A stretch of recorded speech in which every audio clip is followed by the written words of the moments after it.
Good day, Ma'am Norjana, and my name is Armando M. Salot, and I am here to continue to our topic. Calls for peace. Former Former Presidents Aquino and Ramos and the Catholic Bishops' Conference or CBCP called for an immediate ceasefire and resumption of peace negotiations. This call was endorsed by Muslim congressmen and local government officials, and by an overwhelming number of Muslim and Christian professional, religious, youth, women's, civic, and non-government organization or NGO. The MILF responded to this call by announcing a unilateral ceasefire on May 15, 2000. The government, however, refused to accept the MILF ceasefire. Secretary Mercado declared that if the MILF wanted a ceasefire, the latter had to lay down their arms instead of heeding the resounding public clamor for peace. President Estrada agreed with Secretary Mercado, refused to call for a ceasefire, and ordered an all-out war against the MILF.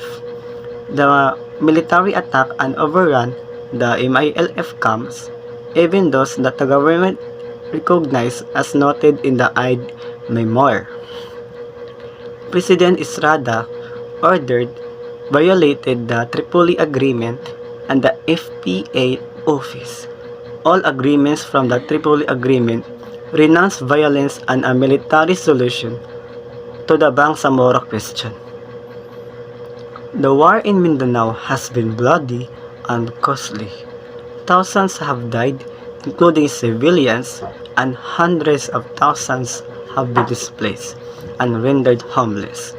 Last June, the Department of National Defense or DND informed the Department of Finance or DOF that it had already spent billions of pesos on the war in Mindanao.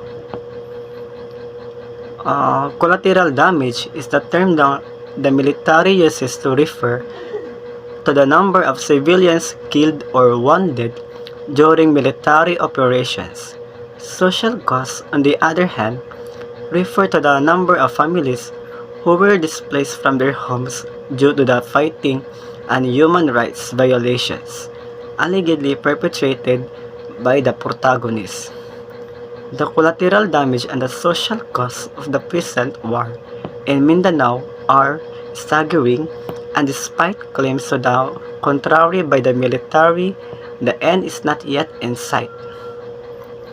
The military has accused the MILF of committing abuses such as extortion, torture, bombing business establishments and public places, and the like.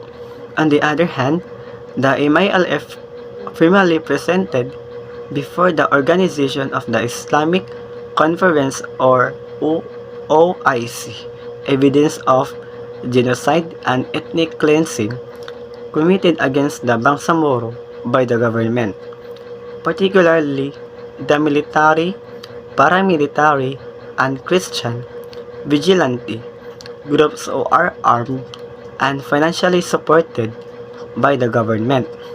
The MNLF called for a ceasefire. Federal state, it is imperative that a peaceful political solution be arrived at before the conflagration in Mindanao engulfs the entire country. Federalism is one such solution. Bangsamoro State or Commonwealth, the Bangsamoro fully support federalism but only if a truly autonomous Bangsamoro state or region is established first as invention in the FPA and as the MILF also demand. If the government again tries to cheat the Bangsamoro by simply expanding the arm and not extend to it the basic powers and right of a federal state, then the conflict would intensify. This is the principal reason for the rejection of House Bill number 7883 because at Patricio Diaz of Cotabato, media wrote it is even talking back the autonomy it has already granted under the Organic Law for Arm. Bangsamoro Historic Declarations. When the Americans contemplated granting independence to the Philippines, more than 1 million Moros of Mindanao and Sulu, led by Sultan Mangigin, Haji Panglima Nuno, Dato Saka Ahan, Maharaja Habig, Abdullah Piang, and Dato Benito, sent a petition to the U.S. Congress on February 1, 1924. MNLF and MILF positions. The MNLF and MILF agree on the referendum by the UN as a peaceful and final political solution, but the MNLF wants it to be within the framework of the Tripoli Agreement and cover the Suzupad areas, while MILF makes no mention of the Tripoli Agreement and limits itself to the Moro-dominated provinces and geographical areas. The MNLF presents the Bangsamoro as the applicant for full membership in the OIC and a national front with the MILF and others to bring the matter to the UN for a referendum on self-determination. The difference is minor and can easily be ironed out to form a single Moro united front for this issue, although they have different positions on the question of independence. However, both the MNLF and the MILF and the majority of the Bangsamoro people support the referendum proposal.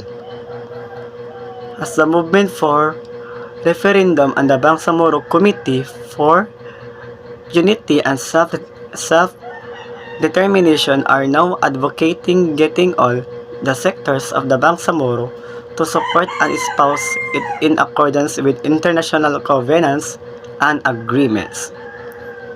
That's all, and thank you for listening.